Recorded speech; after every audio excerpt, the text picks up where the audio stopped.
Hello, and welcome to a No Reply Press unboxing. This is technically a secondhand unboxing because I did not buy this directly through No Reply Press. I actually bought this online from another seller for an incredible deal.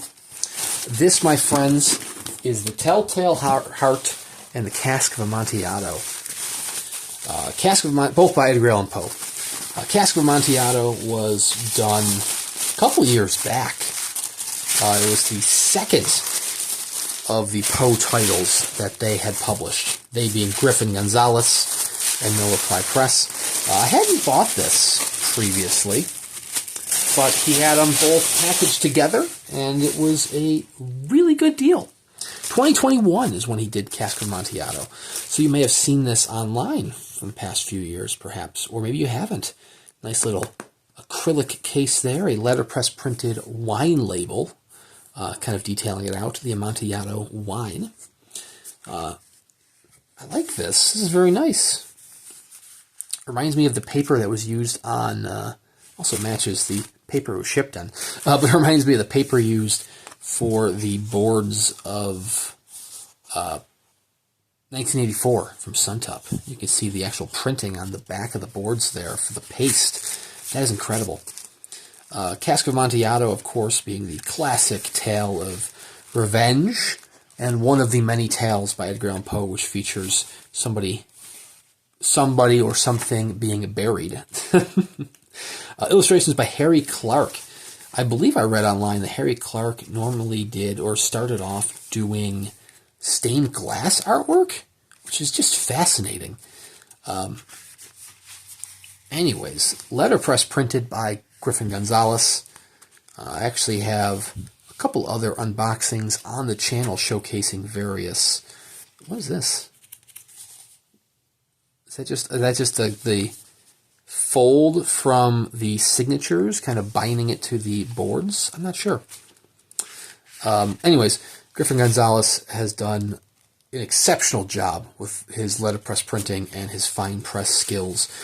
He just did an incredible holiday offer for his supporters and aspiring bookbinders, which I did partake in, so I will have another video on that once that is received. I mean, it's waiting on a title which hasn't been published yet.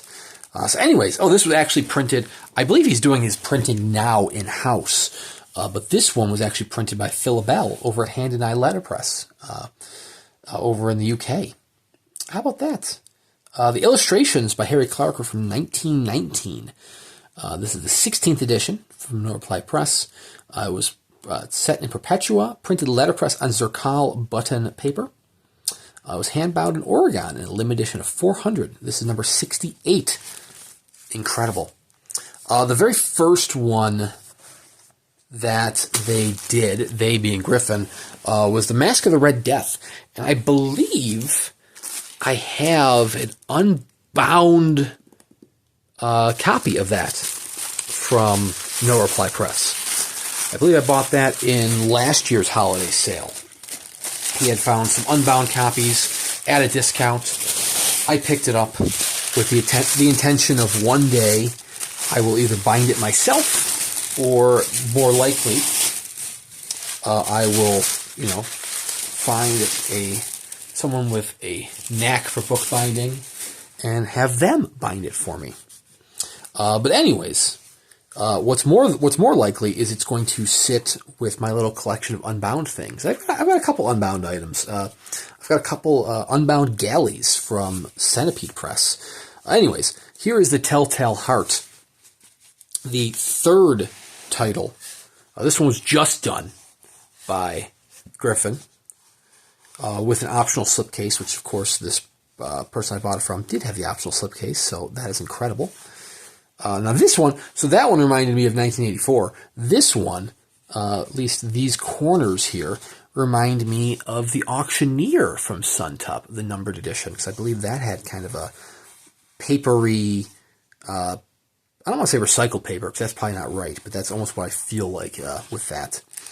Now, this is actually the second letterpress printed edition of the Telltale Heart that I own. First being the Suntup edition, which I had bought because I'm a sucker for nice letterpress printed works. And hey, you know, when Suntup is going to dangle that in front of me, I'm going to buy it. Admittedly, I was actually going to pass up on this one for the sole reason that I already have the Suntup edition. You know, you can't have two letterpress editions, but the deal was too good for this one to pass up. So it was like, well, I'm going to have to do this one. This being hardcover, hardbound, is actually the fancier of the two editions. I should have brought the Suntup one in here with me. This is illustrated by Rūta Kuzmickas, who has illustrated a couple titles for No Reply Press, if I am not mistaken. Of course, Telltale Heart. This is very soft paper. I love this. Telltale Heart is, of course, the classic Poe story of a man being haunted by the beating heart beneath his floorboards. Once again, continuing the classic Poe style of burying stuff, burying things. Very short edition, you know, it's a very small volume. But man, it is brought to life with this letterpress, brought to life with this hardcover volume. This had, I believe, a deluxe edition. It's the 26th edition. Also, Perpetua being the typeset, printed using a Vandercook, which I believe, like I said, is now printed in-house by Griffin. I could be mistaken on that. So 250 numbered copies are on Hahnemühle Biblio paper and bound in Papeterie Saint Armand Sicil Currents papers. 26 lettered copies on Velka Losini and bound in Claire Gudio's marbled fantasy papers. This is number 68 to match Cask of Amontillado. Deluxe edition is way out of my price range. But man, that is stunning. So that, my friends, is a quick unboxing of, we got a little bit of a, not really a knock, handmade imperfection. It happens with these handmade slipcases. You know, I'm not going to lose any sleep over that, though, because the book itself is perfect. Quick little unboxing featuring two beautiful titles from Griffin Gonzalez and No Reply Press. Cask of Amontillado, Telltale Heart, both by Edgar Allan Poe, both superb. Both are completely sold out. So if you do want to pick up either of these copies, you will have to go to the secondary market. Same thing goes for Mask of the Red Death. Same goes for a lot of No Reply Press titles. But anyways, the Griffin does just incredible work. I am a huge fan of fine press and small little businesses, small little letterpress printing, and Griffin embodies that through and through. So whenever I can, I will continue to support him.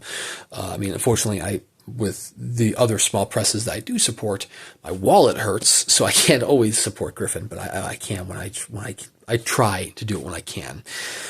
Anyways, I have, like I said, a bunch of other unboxings from No Reply Press on this channel, as well as other letterpress goodies, such as the monthly Thornwiller Dispatch, various Suntup titles, and a whole bunch of other publishers as well as at least one book review a week. So please consider subscribing to the channel if you want to live vicariously through me and check out these nice editions, because man, they're beautiful.